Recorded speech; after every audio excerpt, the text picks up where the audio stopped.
ولكل أمة جعلنا منسكا ليذكروا اسم الله على ما رزقهم من بهيمة الأنعام فإلهكم إله واحد فله أسلموا وبشر المخبتين الذين إذا ذكر الله وجلت قلوبهم والصابرين على ما أصابهم والمقيم الصلاة ومما رزقناهم ينفقون والبدن جعلناها لكم من شعر. Sur ce, nous allons inviter notre frère Oustaz Abakar Sidibé pour la lecture du Coran, Inch'Allah. Oustaz Abakar, bismillah. أعوذ بالله من الشيطان الرجيم. ولكل أمة جعلنا منسكا ليذكروا اسم الله على ما رزقهم من بهيمة الأنعام فإلهكم إله واحد فله أسلموا وبشر المخبتين الذين إذا ذكر الله وجلت قلوبهم والصابرين على ما أصابهم والمقيم الصلاة ومما رزقناهم ينفقون والبدن جعلناها لكم من شعائر الله لكم فيها خير فاذكروا اسم الله عليها صواف فإذا وجبت جنوبها فكلوا منها وأطعموا القانع والمعتر كذلك سخرناها لكم لعلكم تشكرون لن ينال الله لحومها ولا دماؤها ولكن يناله التقوى منكم كذلك سخرها لكم لتكبروا الله على ما هداكم وبشر المحسنين صدق الله العظيم. صدق الله العظيم. On prie Allah subhanahu wa ta'ala qui le trouve bien ici dans l'odeur à notre frère Oustaz Abakar. Donc le président de l'AMC, nous vous invitons de venir au pupitre. Merci, monsieur le président. Alhamdulillah. Ambe Allah subhanahu wa ta'ala tandoka wali mando. Ka kisini ne mainin ka chayan kutki Muhammadin. Ana somo ana ka sahaba bela jeli. Ane mamin tula aka tagasra ko ni baran mayin ka salke madona ala kan faro jama kulun mankan. Ko fami na baga bela jeli bismillah ni AMC sitoy. Canada nyala ambala munum bora Turki ani Almay. Association IMG ka srafe. Ama fako bismillah délégation mono am se fo mo tama do bala mu député assemblée rela do bala mu almami do bala mu wajulka do bala mu fonctionnaire am rosku bela jere mbala nga me fami fo tieno anga dmana be gela do kono bi nga nin kewale nyona bi ato gela be fona ko sebere muna sene balma mbena boy ka nunu yo ka oyo muso toy ko deun toy ko ka jamana betoy kana olima no bolu fein kana diga klaka faraon kala abe mo gon sonja kusbe donc abe aka anga gelabe ku auna ka ina ala fa ala ka bodan mandama wala ko le reference rani here nyina obuna barada mane mishi keme flade be baro nyina mano dunya jalo no fa mbefe akon nala suna dobe faraka dona wati na ta kona ninga to abufoko femeta ba dobe faraka kon me dabani keme fly bon comme AMCC depuis ni 2005 en Turquie association me baraka nyon fait nous yedde dora na me baraka lu be terrain kan do dara ta région na on ouvre do ta be keme fly bo do ta be fin sans fait donc mi woni amesrim ngal ko no keme fly mais groupe wero bi munu ta make ka fanga sere mu rekola mam lancement me ka ya bedi sono alhamdulillah je ku wero be ane munu bolo be nyon bolo ka bara en ke nyon fait depuis 2005 amme mun fok ma be ka ine jama fa ga do ke bara imano parce que k'a daminɛ depuis ni 2005 fo sisan baarakɛɲɔgɔnya ma dabila o kɔrɔ ye ko danaya dɔ de bɛ yen baara kɛcogo ɲuman de bɛ yen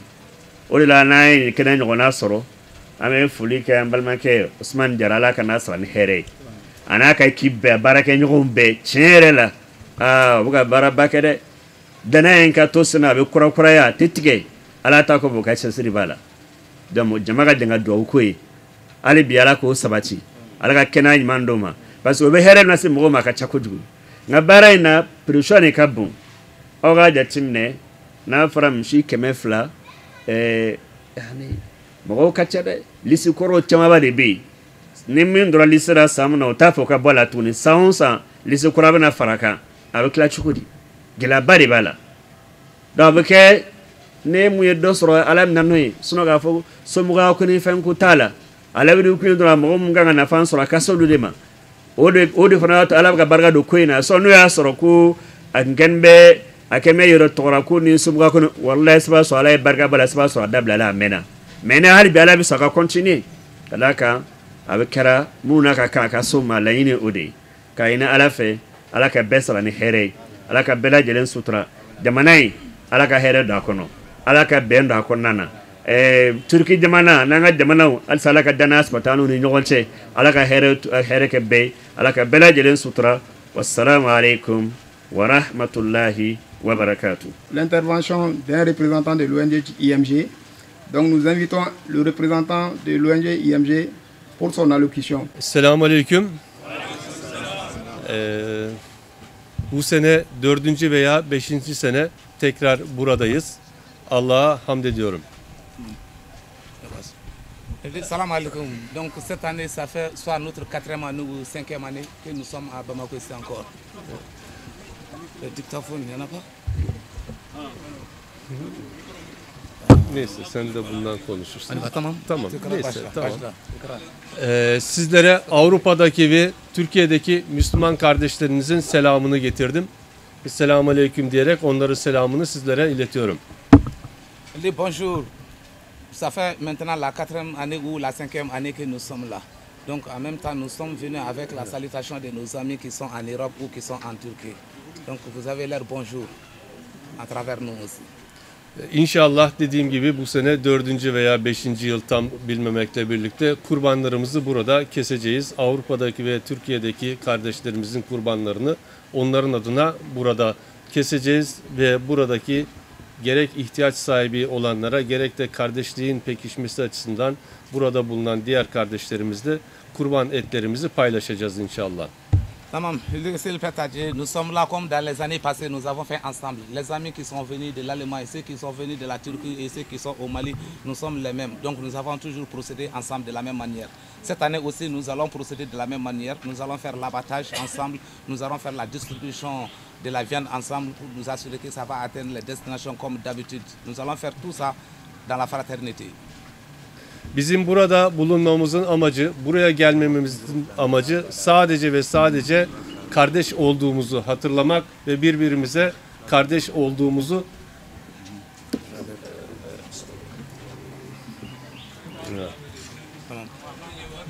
sadece birbirimize kardeş olduğumuzu hatırlatmak maksadıyla burada bulunuyoruz.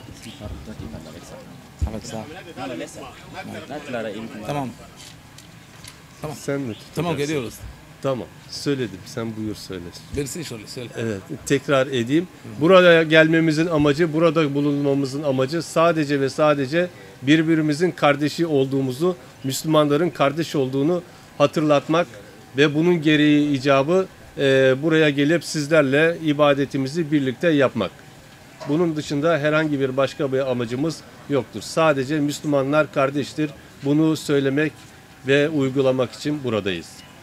Nous sommes là, c'est pas pour une autre raison. C'est juste que parce que nous sommes tous les musulmans. En tant que musulmans, nous sommes tous les frères. Donc, étant aussi des frères, nous avons le devoir, sinon le droit de nous déplacer les uns souvent pour aller rendre visite aux autres. Donc, comme d'habitude, nous venons ici faire l'opération Tabaski. C'est dans le même cadre que nous sommes là cette année aussi. Donc, nous allons procéder pour les mêmes raisons et pour les mêmes choses. Evet, bizler ömrünü Müslümanların kardeşliği için ve Müslümanların özelde, genelde de insanlığın kurtuluşunun İslam Birliği'nin kurulmasında İslam Birliği'nde olduğunu savunan ve bunun için ömrü boyunca çalışan, bu şekilde de ahirete irtikal eden Profesör Doktor Necmettin Erbakan'ın talebeleri olarak buradayız. Bunu da söylüyorum ve kendisini rahmetle anıyorum. Zira bizim burada olmamızın sebebi ve yol göstericisi kendisi Profesör Doktor Necmettin Erbakan hocamızdır. Donc nous sommes là, nous entreprenons des différentes fonctions, comme des professeurs, des médecins, des docteurs, des imams et même, comme vous venez de voir, un député. Donc chez nous, il n'y a pas de problème. En tant que musulmans, quelle que soit notre fonction, s'il y a des cas comme ça, nous devons accomplir notre devoir. Donc non seulement nous devons collectionner quelque chose pour venir au secours pour les gens qui les méritent, mais en même temps nous devons nous déplacer pour être sur le terrain. Donc ensemble, nous travaillons ensemble, c'est ça qui va renforcer la fraternité entre nous. Car l'islam ne fait pas de distinction entre les musulmans. Tous les musulmans sont les mêmes frères. Donc ils doivent partager le bonheur ensemble. Et s'il y a des difficultés, ils doivent les partager ensemble aussi. Evet, ben bu kadarla yetinmek istiyorum. Bu organizeleri yapmamızda bize yardımcı olan, her türlü ihtiyacımızı karşılayan, bize her türlü kolaylığı sağlayan Osman Cara'ya ve ekibine de çok teşekkür ediyoruz. Allah ondan da razı olsun. Donc nous sommes là en tant qu'une organisation internationale pour vraiment faire des aides. Et on en a fait plusieurs fois, on est là aussi cette fois-ci. Mais nous allons compter beaucoup sur la confiance de Ousmane Diarra. Donc grâce à Ousmane Diarra, vraiment nous avons été satisfaits par toutes ces actions-là.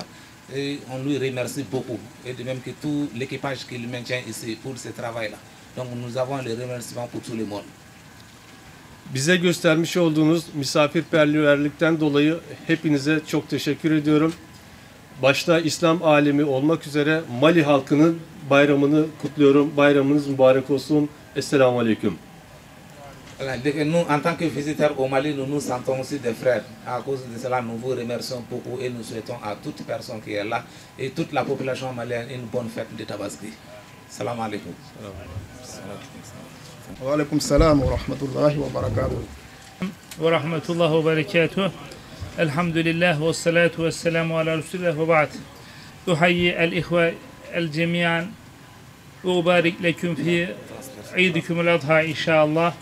Ve nahnu nübelliğ leküm selamül ihve min Türkiye ve min Avrupa ihve min Avrupa. Ala tan den ko fe ani ka suratu kelen ko fe ala ka ay salatu wassalam kabe belajene foka belajene waliñ mando ani balma munum bora triki jamana ani alman jamana kana ko abe ulu belajene nga foli kanse am maleo yano ko anga foli be ka bo uyoro. Değerli kardeşlerim, hepinizi hürmetle selamlıyorum. Buraya Türkiye'den, Avrupa'dan Türkiye'li kardeşlerinizin selamını getirdim. Bizler Türkiye Cumhuriyeti Devleti vatandaşları olarak tüm kardeşlerimizin yanındayız. Donc c'est ça anga foli baw belajele an bora Turki kana an bora Turka gouvernement ka kanal ko bon kalama an ref le gouvernement ka représenter ban cella ana an yere mo kom nuye teru non farala ngon ka nye jenyo woni a barada chamamba la on farala ngon ka kana amna silika awfeya. Elbette biliyoruz ki bu dönemde bütün İslam ülkeleri güçlü ordulara, güçlü mali imkanlara, güçlü kaynaklara sahip. Ne var ki bu imkanlarını, bu kaynaklarını, bu yeraltı, yerüstü servetlerini kendileri değerlendiremediği için, başkaları tarafından sömürüldüğü için büyük problemler yaşanmakta. Nala sonama an ko bora Turki kana nana Mali ko nana soro Malion bekele do kelinye silamo be ka nyogo mino ti fara nyogon na ubi jeka fon ke nyogon fe donc nanye nunu ke nyogon fe ta chugo ya mina ko mumba jira ka fo do na tawla ko werote kanti se ka jeka minu ke ni fanga be mino ni berga bula ka temelinka ni ala sonama kantu nyogo buluta Mali doronte foka ta se jamana werema anga blanc kunan silamo be de kili ambe de bade donc amina fe ngore ke nyogon fe minu ni sitikele. Bizim burada bulunuşumuzun asıl gayesi kardeşliğimizi pekiştirmektir. Burada güçlü yarınlara nasıl el birliğiyle adım atarız, onu tespit etmektir. Biz burada her ne kadar bayram vesilesiyle bir arada olsak bile tarihteki o güçlü medeniyetimizi yeniden ihyanın gayreti içerisinde olmaktır. An ko ni be bi anana nin kanalin kan nga kara chugo chugo abse kan be ke yoro wore dongre ina fo mo munu fana be ulu fana be se kan deme nyona takasi mo woro ma yoro wore la ina fo silama ya la ni kan fa chugo mina donc nambe ka action ken chugo na katata ubuto hakli la ubuto tarik la fana donc am dengon deme ni chugo na fo kata ban jena tege fambe la silama be kilinyi ambe kata bulu ka kele fana ode do no te fo wora mo nsia fo man sia no te ni silama ka balimate ani jenyo nyuganya ode fawje. Biliyoruz ki bugün İslam aleminin içinde bulunduğu krizin temel nedeni birlik olamayışları, tek çatı altında toplanamayışları, İslam birliğinin tesis edilememiş olmasıdır. Ankon baro ani islam ya manake chugo chugo mogo do be basoro ku ka tabulu tikili kusebe flantin do ni misaka dula nga kera chugo chugo islam ya isra bakilindi donc ambi chatemina ko isra bakilindi fam fefe be ambe kili ambi tu chugo ma donc ni barabe kan chugo no no ambe ka keta abisa ke do na tawla mogo waro be sora nulu france ka hakle waro soro ubi ka ni nyona sira taka sira tama ate ka fokamba ke ya ambi yoro mina ambi dan androma de amsika ke amsika ta yoro waro la donc mogo munum be nulu ba ke cheta ubi fana bisa ka ta yoro waro la kata nyona ke fana. Evet, bizler bugün cesetlerimizle Bamako'dayız. Dünyanın dört bir yanındayız ama kalplerimiz hep birlikte Gazze'de, Filistin'de. Rabbim hepimize Mescid-i Aksa'nın özgürlüğe kavuştuğu, hep birlikte Filistinli kardeşlerimizin de özgürce yaşadıkları gün göstersin bu bayram vesilesiyle.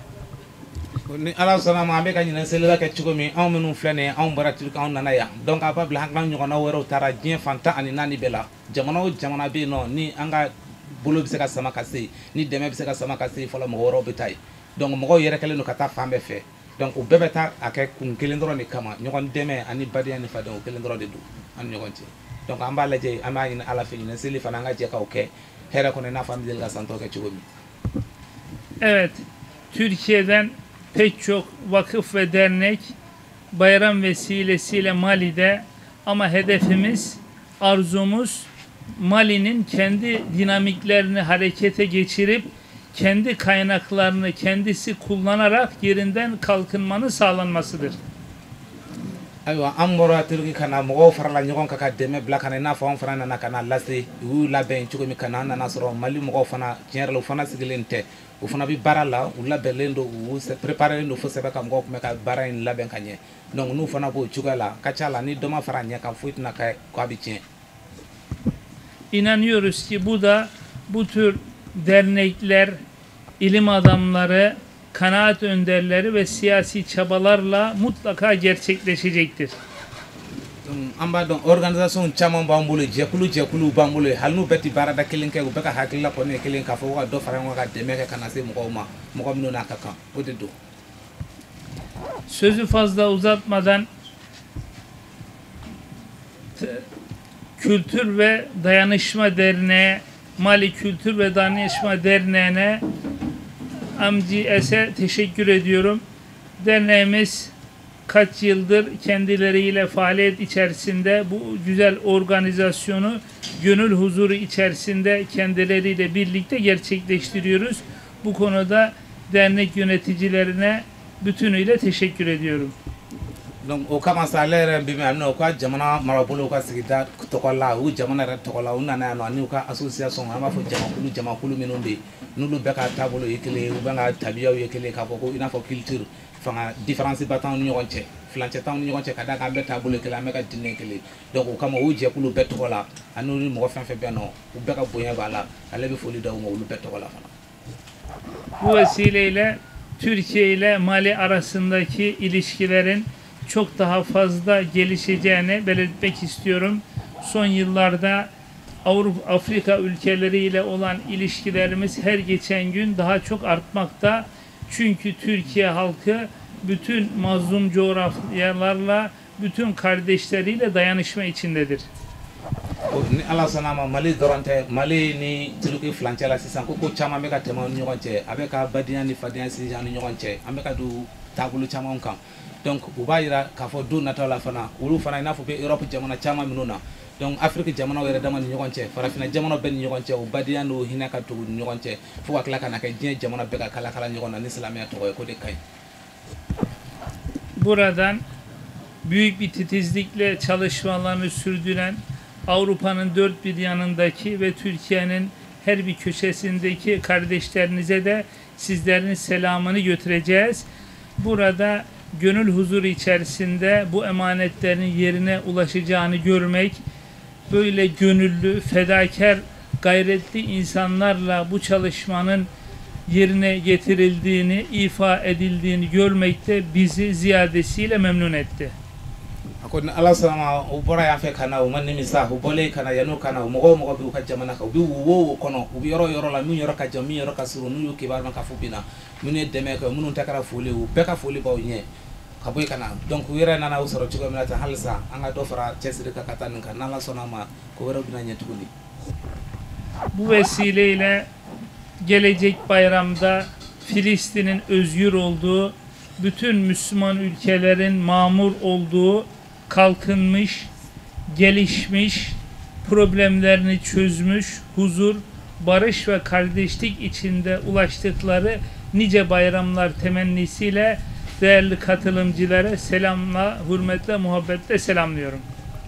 Nakosa ko foli be ben halisa katokan ko ni Allah salama selin natayna akachalo kam go do be Filistin ani ubi yoro wero la ko buna farani kon kaka bara wero ko kala ni wero ke nambi femi no ke min bato ka fo beni la paix ko bi se ka soro yoro la ina fo jere nyamli no be ba do chuga mina ko nga halisa jema na nyami chugo tato ka fo ko sila no bi nyokon blade ko kama sangore selila nala solo mo go wero bi ko jamana wero la ka farale ko buna tuni.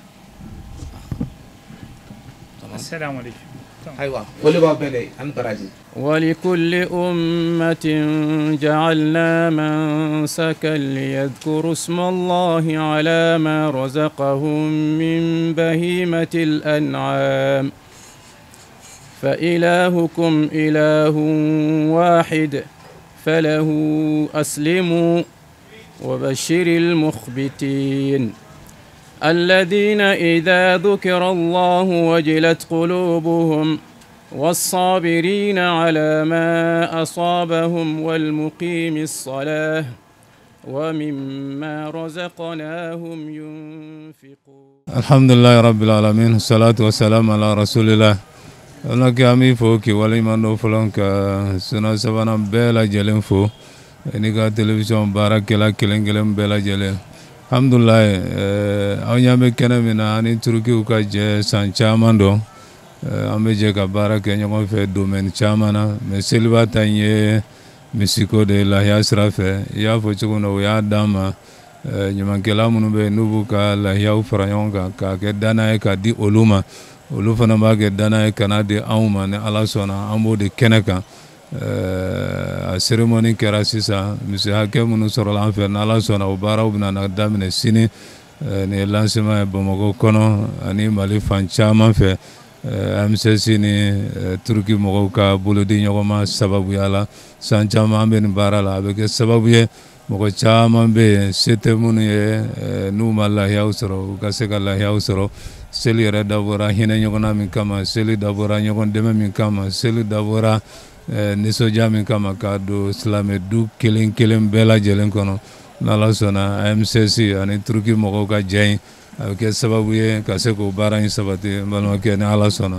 Alhamdulilayi rabbil alamina an bɛ welekan fila jate de lase a fɔlɔfɔlɔ ye min ye minɛn in bɛna lase mɔgɔ minnu ma danaya de don ka bɔ Ala subhanahu wa ta'ala yɔrɔ fɔlɔ o kɔfɛ danaya don an yɛrɛ damaw ni ɲɔgɔn cɛ Ala sera anw ma danaya sira fɛ cogo min na n'Ala sɔnna anw fana b'a lase u ma o cogo kelen na donc a ka kan bɛɛ lajɛlen k'i ka danaya minɛn fa a dira olu ma olu fana k'a se a kan ka kɛ cogo min na u k'a kɛ o kɛcogo la ni Ala sɔnna welikanda filanan ye min ye an b'o bila ka taa Mali yɛrɛ setigiw ma balimakɛ ɲan filɛ nin na nin tɛ dɔwɛrɛ foyi ye an balima minnu bɛ jamana wɛrɛw la Turki jamanaw la n'u y'a dɔn k'a fɔ Ala ye nɔgɔya dɔɔni k'u ye olu bɛ se k'u ka lahiyaw fara ɲɔgɔn kan an b'a dɔn Mali kɔnɔ fana ni ɲɔgɔnna caman bɛ se ka kɛ setigiw fana bɛ yan u k'u hakili d'a kan k'a fɔ ko nin baara min filɛ nin ye olu yɛrɛ bɛ se k'a ɲɔgɔnna kɛ Mali kɔnɔ yan yani mɔgɔ wɛrɛw ka bɔ yɔrɔ wɛrɛ ka na n'an yɛrɛw farala ɲɔgɔn kan se bɛ dɔ ye lahiya kelen b'ale bolo fila b'ale bolo n'i ye kelen b'o la k'a fara ɲɔgɔn kan i balima minnu bɛ yen n'olu ma fɛn sɔrɔ hali ni yɛrɛ tɛ se ka baara kɛ silamɛ tɔnw bɛ Mali kɔnɔ bi danaya bɛ minnu kan minnu bɛ se ka lahiyaw fara ɲɔgɔn kan ka se k'a lase mɔgɔ ma mɔgɔ minnu n'a ka kan donc an b'o wele da k'an yɛrɛ bila an yɛrɛ ka jamana setigiw ma sabu tuma bɛɛ dɛmɛ ka bɔ kɔfɛ a tɛ laban dɛ donc n'an yɛrɛw fana sera k'an jɔ an jɔyɔrɔ la an balima minnu bɛ yen baraji min bɛ nin don in baara la hakili la karamɔgɔ kumana ka bɛɛ b'a dɔn lahiya kelen ka kɛ sababu ye k'a faga alakira sɔlɔlɔhu alaihi wasallam a ye baraji min fɔ a la lahiya si kelen o kelen ko ala b'a bɛɛ lajɛlen kɛ baraji i ye an bɛ ala deli yarabi an yɛrɛ ka setigiw ka se ka nin faamuya pour que a ɲɔgɔnna caman bɛ se ka kɛ an ka jamana kɔnɔ cogo min inshallah alhamdulillah an bɛ foli lase bɛɛ ma an bɛ wagati min na bi n'o ye seliba kalo tile 10 fɔlɔ ye don barikamaw don rasul sallallahu alaihi wasallam a kumana barajiw kan a kumana a bonyaw kan an fana bɛ ala deli yarabi baara min kɛra ala ka bila an bɛ ka mizani na an ka jamana yarabi ala ka sabati an ka jamana ala ka sabati a bɛ gɛlɛya min na yarabi ala taala ka gɛlɛya in ban pewu pewu ka cɛ bɛ ni kan bɛ don an ni ɲɔgɔn cɛ an bɛ samiyɛ daminɛ na ala ka ji sanuma di anw ma قل ربنا آتنا في الدنيا حسنة وفي الآخرة حسنة وقنا عذاب النار ربنا لا تزغ قلوبنا بعد إذ هديتنا وهب لنا من لدنك رحمة إنك أنت الوهاب سبحان ربك رب العزة عما يصفون سلام على المرسلين الحمد لله رب العالمين. الحمد لله رب العالمين. Nous sommes dans le lancement de notre opération Tabaski 2024. C'est une opération qui a commencé, ça fait maintenant une vingtaine d'années, parce que depuis 2005 nous sommes là-dessus. Cette année nous sommes là pour le lancement de l'opération. Aujourd'hui nous avons en présence ici l'ONG IMG qui est venu de la Turquie et puis de l'Allemagne. En plus de ça, il y a 3 à 4, sinon 5 partenaires qui sont déjà à Bamako et avec lesquels nous devons faire l'opération Tabaski. Ce que je peux dire en fonction des ONG et des partenaires qui sont là, chacun est en mesure de mettre à disposition 200 bœufs que nous allons distribuer pour les couches démunies à Bamako. Et pour la distribution, il se trouve que depuis 2005, nous sommes en partenariat avec certaines associations et certaines couches aussi démunies sont recensées. Et vu la tension de trésorerie, vu la situation du pays qui fait qu'il y a des difficultés, il y a toujours un recensement par rapport aux besoins qui sont faits et via ces associations et ces mosquées, des sociétés et des couches démunies, la répartition s'est faite. Alhamdulillah Rabbil Alamin, nous à notre niveau, nos actions se basent sur les partenaires qui viennent de l'extérieur. Mais on est en train de réfléchir là-dessus parce que nous, dans notre compréhension, nous avons des bonnes volontés qui sont au Mali, nous avons des opérateurs économiques qui sont au Mali, nous sommes des Maliens, des citoyens engagés pour leur pays qui peuvent faire ce même boulot. Notre association est disponible, il suffit à eux de nous rapprocher. Nous sommes un point focal sur lequel on peut travailler afin qu'on puisse faire ces mêmes actions. Et il n'est pas dit chaque fois qu'il faut attendre les expatriés qui doivent venir pour nous aider. Nous avons des personnes de bonne volonté qui sont là, qui peuvent en faire aussi. Donc nous sollicitons leur apport, nous sommes disponibles, on est là. En fait, je dirais, à la date d'aujourd'hui, nous remercions les partenaires et puis les camarades qui travaillent avec nous dans ce contexte, parce que le boulot n'est pas facile. Et dans le travail, ils n'acceptent pas assez qu'on distribue, qu'on donne des bœufs à des personnes. Ces bœufs-là sont abattus, dépecés, faits à des tas et distribués. Dans tout ça, ça demande de gros efforts. Donc nous tenons à remercier les acteurs qui sont sur le terrain et les partenaires principalement. Notre présente cérémonie tend vers sa fin. Nous allons faire les bénédictions de clôture avant de faire le retrait des officiels pour la remise symbolique. Nous invitons Oustaz Imam Mohamed Sogoro pour les bénédictions de clôture. اللهم صل على محمد في الأولين وصل على محمد في الآخرين وصل على محمد في الملأ الأعلى إلى يوم الدين اللهم اجعل شمعنا شمعا مرحوما واجعل تفرقا بين تفاقا معصوما ولا تجعل فينا ولا معنا شقيا ومحروما برحمتك يا أرحم الراحمين اللهم بارك للمحسنين إحسانهم يا رب العالمين. اللهم بارك لهم في أموالهم، اللهم بارك لهم في أولادهم، اللهم بارك لهم في أزواجهم، اللهم بارك فيهم في جميع ممتلكاتهم يا رب العالمين برحمتك يا أرحم الراحمين. ربنا آتنا في الدنيا حسنة وفي الآخرة حسنة وقنا عذاب النار. ربنا لا تزغ قلوبنا بعد إذ هديتنا وهب لنا من لدنك رحمة إنك أنت الوهاب. سبحان ربك رب العزة عما يصفون والصلاة والسلام على المرسلين والحمد لله رب العالمين. الحمد لله رب العالمين.